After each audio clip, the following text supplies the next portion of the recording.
Hey guys, Turtle Monkey here with another unboxing review video. I think I promised this one in an earlier video, but this is my new motherboard and processor.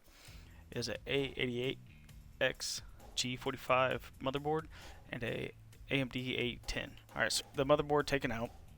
It's really simple with this case. It just has that black like plate it lays on.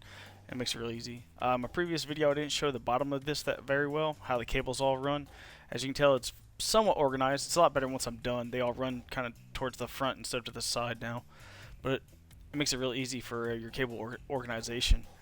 So once we get it all taken apart and everything off of it, we put the new one on there.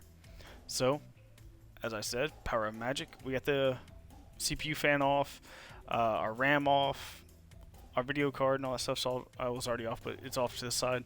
Now I learned something. Certain type of rubbing alcohol that you can use to clean like your processor and motherboard or your motherboard off with that has oh man, I still can't remember the name of it, but it leaves like a little layer on whatever you wipe down, as I'm showing here. So I just used a regular paper towel, no water, no liquids, just wiped it off clean and it came out just fine. As you can tell, it's perfectly fine with just paper towel. Alright, so fast forward a little bit more. Here's the unboxing of my new motherboard. It's considered a gaming motherboard. Guys at Cooler Master hooked me up with the paste you use. I can't remember the name of it off the top of my head, but it's the paste you use to help seal your not seal but connect your CAU to your CPU fan to your CAU. And there's my daughter playing with my case. I was just sitting on there, so I had to make sure she didn't knock it over. So here's all our goodies. We got the booklet, the utility drives that has all your BIOS settings or your basically all your drivers, and a huge instruction manual. We got a do not disturb sign. It says I'm busy gaming, which is pretty awesome, and I'm not here. So that's pretty awesome to have. That comes with a new motherboard. Fancy little plaque thing, or a new motherboard case, or I don't remember what the thing's called. The plate. We'll call it the plate. And here's a comparison from the old one to the new one. As you can tell, more sleek, more gamer, I guess, enthused, because it's black and red.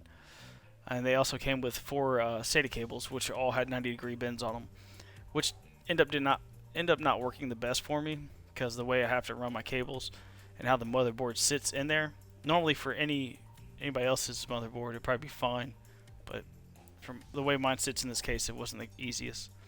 So I'm trying to demonstrate here. This one came with like little foam padding on the back of it, which is pretty nice. And then me attempting to put it on there by one hand, or with one hand, sorry. But I got it, because I'm awesome like that. Got it placed on there one-handed. Just snaps in there like any other one does. And now it's time to unpackage the motherboard. Now, I had difficulties trying to film myself doing this while unpackaging it with one hand, but I had to set the camera down, but we managed. All in all, in the end, it worked out.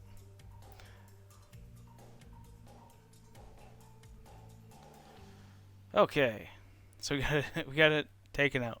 Here's our new motherboard. Now, as you can tell where all the RAM slots are, they can hold 16 gigabyte sticks each. So a total of 64 gigabytes of RAM if you wanted to, which is ridiculous. I only run 16 myself, which with 2 4 gig sticks and 1 8. My cheap butt hasn't got one.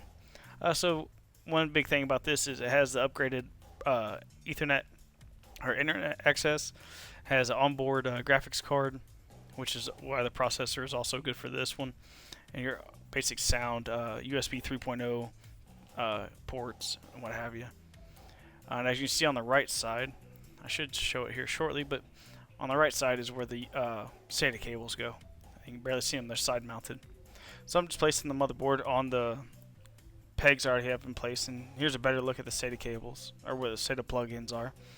And the way I'm screwing this in is just kind of the way I do like tire lug nuts. You get them all in there, not snugged, but tightened up, somewhat tightened on there, like loose tight, like almost finger tight.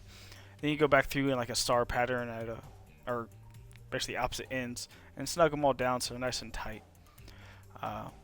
That way you're not pinching anything, the board's not uneven, and stuff of that nature.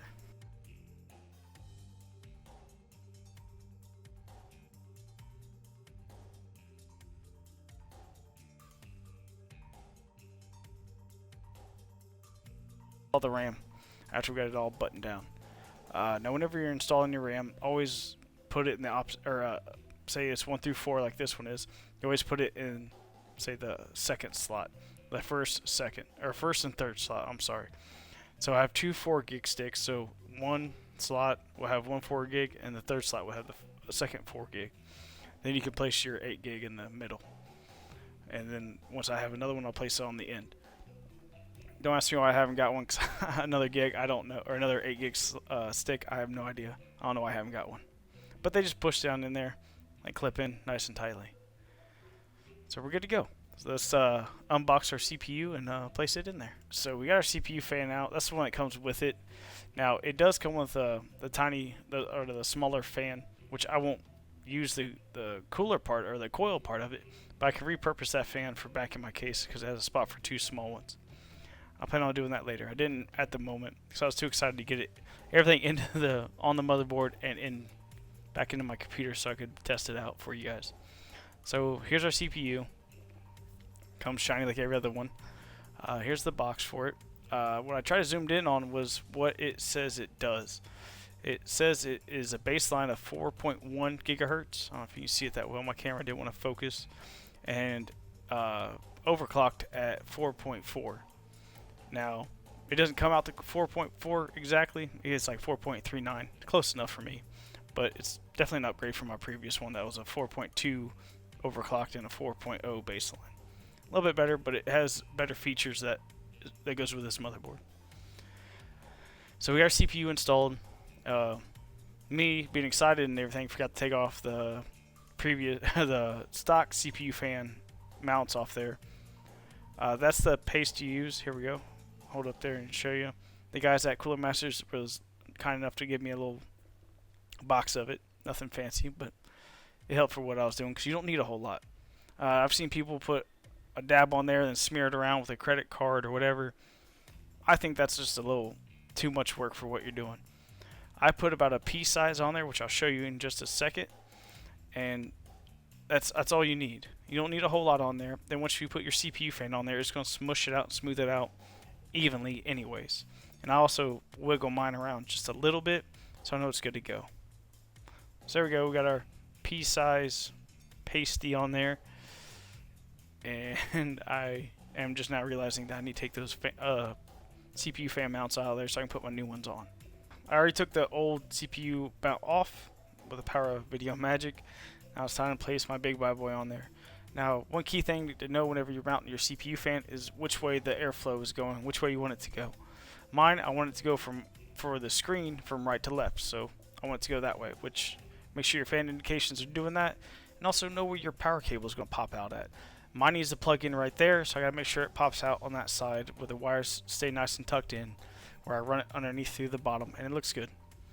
So I'm going to attempt to do that right now without dropping the camera, which I set it down so you guys have a better view of what I'm doing, so I don't mess it up.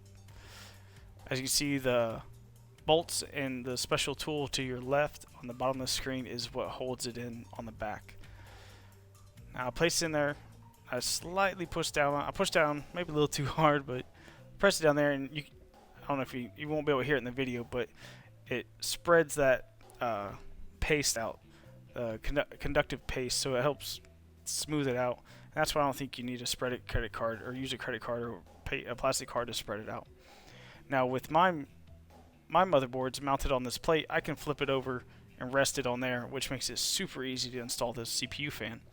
Now some of your standard computer towers are be standing up, so they're a little bit more tricky to put in there and mount these things, but just take your time, be careful, don't scratch your motherboard, don't scratch your CPU, and you should have no problems.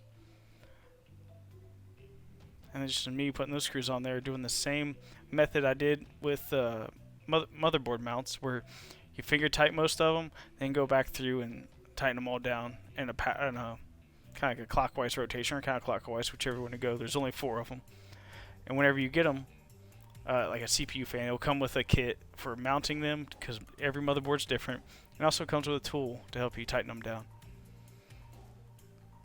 Alright, so it's all done. It's all put together for the most part, like just the motherboard wise. It's all ready to go back into my computer. or my computer case, I'm sorry. So I'm just showing you how that pops out from underneath, because it connects over on the left side or the bottom side, it goes underneath and power connects in. So now it's time to place it into the computer. I will be using those Sata cables to replace some of the previous ones I have. The red one I'm holding now is to my CD-ROM, so I won't be replacing that one because I rarely ever use that. And nowadays you don't really need to with flash drives and stuff of that nature, and being able to download whatever you need off the internet. Alright, so I placed it in there, did some cable managing, and all my SATAs come up from the bottom and plug right in, no problem. I still had to use one of my old blue ones because the angle for the 90 just did not want to work for what I was trying to do. No big deal, it still works. It's to a hard drive that's not very fast, so it's not going to hurt nothing. Then I start plugging everything back in. I got my back fan plugged in. I got everything else plugged in. I had to resort to the instruction guide to make sure I got the HUD or the front of your computer case plugged in correctly.